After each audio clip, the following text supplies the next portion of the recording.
Yo guys, oke, welcome back to this YouTube channel Crypto News Indonesia dengan gua Andreas Tobing sebagai host yang seperti biasa di sini kita akan ngebahas seputar investment khususnya di crypto market dari fundamental, technical semua kita bahas secara lengkap. Oke.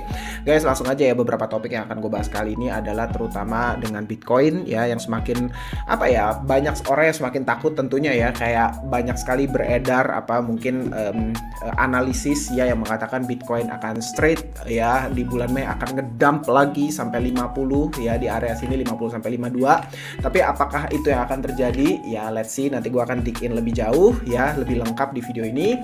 Tapi guys, sebelumnya gue mau mention sekali lagi, sebelumnya di minggu lalu gue udah sempat mention mengenai project ini ya. Ini Dogeverse ini kan bakal segera launching soon ya, nggak lama lagi, ini masih dalam tahap pre-sale. Jadi Dogeverse ini adalah meme coin ya yang akan launching mungkin similar to Dogecoin, jadi community meme coin, tapi dia akan launching serentak di berbagai chain ya, dari Ethereum, Binance, BSC, Polygon Matic, Avalanche, Base, dan juga Solana. Currently semuanya sudah aktif dan kalian bisa ikut partisipasi di salah satu chain ini. Terserah kalian mau pilih yang mana aja, apakah kalian lagi bullish banget dengan Base ya yang lagi rame banget untuk meme coin, atau di Solana ya yang memang meme chain ya yang memang rame banget, atau BSC ya yang memang di cycle sebelumnya menelurkan banyak sekali meme-meme kuat kayak SafeMoon, SafeMars, Floki, semua itu kan ada di BSC ya.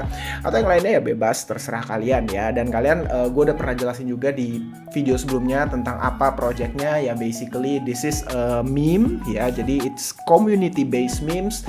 Mungkin utility-nya kita bisa tradingkan dan kita tentu bisa stakingkan for yields ya. Jadi kita bisa terima rewards ya, staking rewards untuk teman-teman yang nge-stakingin ya, untuk ngeredam selling pressure tentunya ya. Dan ya tentu ini udah diliput banyak sekali berita, so exposure-nya sudah satu negara. But guys, again ya, gue mau remind sama kalian, this is not a financial advice. Gue sama sekali nggak merekomendasikan ayo beli, ayo invest, no, sama sekali nggak. Just ini sebagai informasi yang kalian bisa digest, kalian bisa lihat dan kalian bisa pelajari sendiri apakah menurut kalian ada opportunity yang menarik dari ini atau enggak ya. Dan kalian bisa cek juga tokenomics-nya ada di sini, semua basically lengkap ada di sini ya. Dan sekarang masih pre-sale seperti yang gue bilang ya, masih pre-sale, dan jadi teman-teman masih bisa cek langsung di description video ini ya. Oke.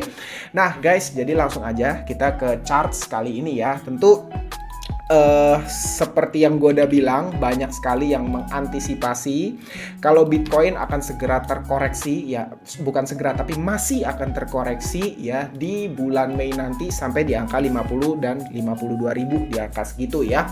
Tapi tentunya kalau misalnya ya ini skenario ini terjadi, walah gue gak kebayang altcoin sih yang paling ngeri sih. Altcoin bisa crash another 40 to 50% dari current price. Bayangin, dari all time high-nya aja altcoin udah ada yang turun 50-60%, ditambah 40-50% lagi kalau ini terjadi. Gue nggak ngerti lagi apa yang akan terjadi dengan portfolio kita ya. Itu bukan halving lagi, tapi udah bener-bener wah berdarah banget lah. Itu pasti yang terjadi parah banget, apalagi especially ya buat teman-teman yang late buy ya, teman-teman yang baru buy mungkin dari awal tahun ini ya, dari Januari, Februari, Maret, April, itu akan berdarah luar biasa tentu kalau misalnya ini sampai terjadi lagi ya. Tapi again, gue kali ini cuman mau share bukan bearish outlook sebetulnya. Tentu seperti yang gue bilang ya, long term sangat-sangat bullish ya, sangat-sangat bullish, yang itu teman-teman gak boleh lupa ya.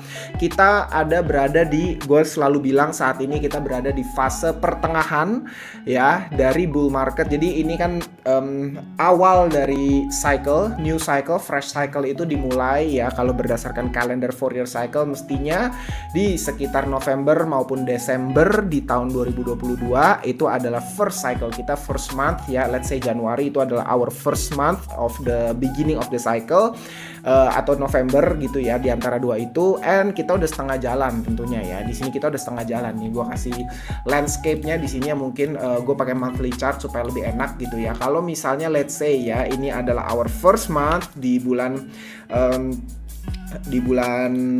nih gue tandain satu nih di bulan desanya, let's say bulan Desember ya, kita pukul rata aja ya. Setiap cycle itu kan ada sekitar 4 tahun, atau kalau kita kali 12 ya, dalam arti 1 tahun 12 bulan, it means end of cycle kita mestinya akan di sekitar mana, let's say 47 sampai 48, ada di Desember 2026, dan itu adalah ending dari cycle-nya ya. Tentu setelah bull market itu sudah termasuk bear market-nya ya, yang mana bear market-nya itu biasa terjadi sekitar 1 tahun kalau teman-teman perhatiin historic cycle-nya ya. Jadi kalau kita ambil berdasarkan Fourier cycle teori ya, mestinya kita bisa membagi mungkin seperti ini nih, gue kasih tunjuk ada day trade-nya ya. Mungkin ini akan jadi our bullish cycle kira-kira sampai bulan let's say sampai bulan 35 30, selama 3 tahun ke depan ya, kita akan mengalami ya green candle ya, price action yang sangat positif untuk overall crypto market. Di sini gue tandain hijau, and then after that kita akan mengalami yang disebut dengan bear market ya. Sorry, ini gue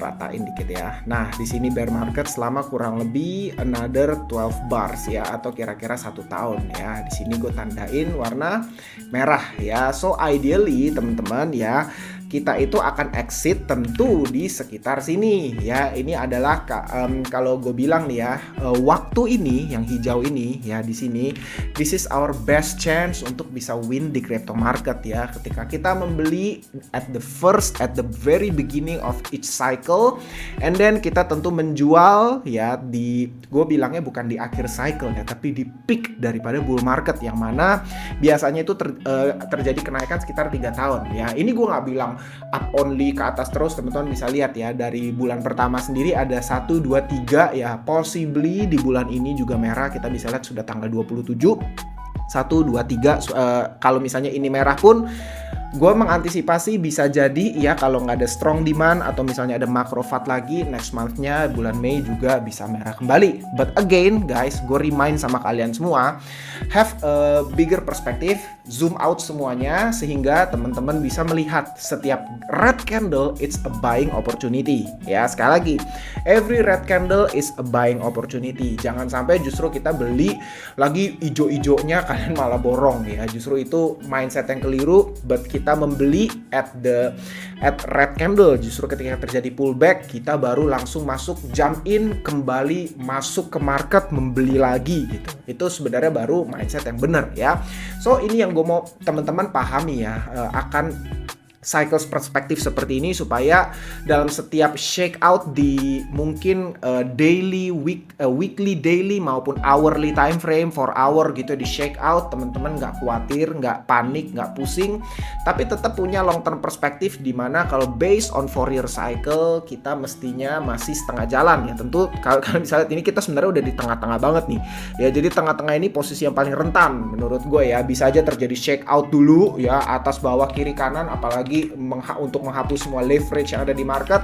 Itu buat gue sangat-sangat possible ya. Tapi again ya, kalau kalian memiliki clear perspektif, gambaran yang lengkap, sangat utuh, kalian pasti akan tahu, khususnya buat kalian mungkin sudah membeli dari sejak area sini, area sini gitu ya. Kalian gak akan tertarik untuk menjual sedikit pun, dan kalian akan tertarik hanya untuk menjual ya di sekitar kuartal 3 dan kuartal 4 di tahun 2025, karena mungkin di situ adalah peak dari bull market ya.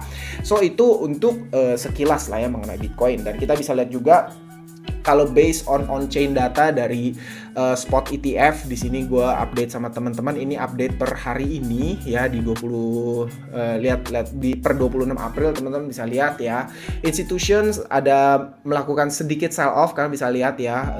Ini kayak jumlah reserve-nya berkurang dari peak di sini 59-an ya, turun pelan-pelan, rata-rata mengalami penurunan semua dari 59 miliar ke sampai ke 52 ya. Di sini teman-teman bisa lihat rata-rata in general semua mengalami penurunan, tapi menurut gue ini hal yang sangat wajar ya, sangat-sangat wajar di market ya. Apalagi yang namanya institutions juga trading, jual beli, realisasi profitnya mereka itu menurut gue sangat wajar ya. Tapi yang kita antisipasi sama-sama adalah yang gue udah bahas di video sebelumnya juga, itu Hong Kong ya, spot crypto ETFs yang akan start trading next week, start dari tanggal 30 April ya.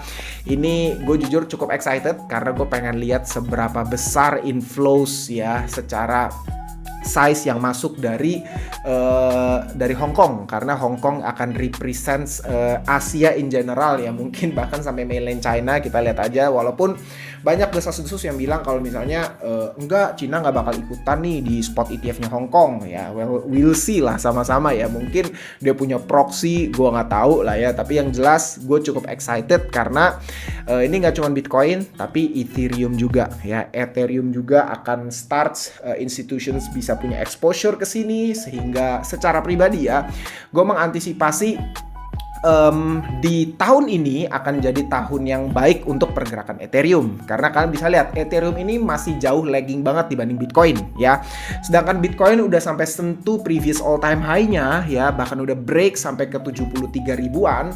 Ethereum itu bahkan belum sentuh previous all time high-nya ya. Dia masih sangat lagging, sehingga menurut gua, kalau tanya gua, this is a good news, ini berita gembira buat teman-teman yang bullish dengan Ethereum ya. Menurut gua perjalanan masih panjang, nggak usah ragu dan nggak usah kita kena shake out cuman karena short term fluctuation yang memang itu behavior dari market crypto, tapi have a long term perspective, karena wah ini bullish banget sebetulnya ya. Institusi dari Hong Kong sudah bisa membeli spot ETF daripada Ethereum ya. Let's see sama-sama. Gue sangat positif dengan berita ini, menurut gue ini akan jadi inflow yang sangat baik ya.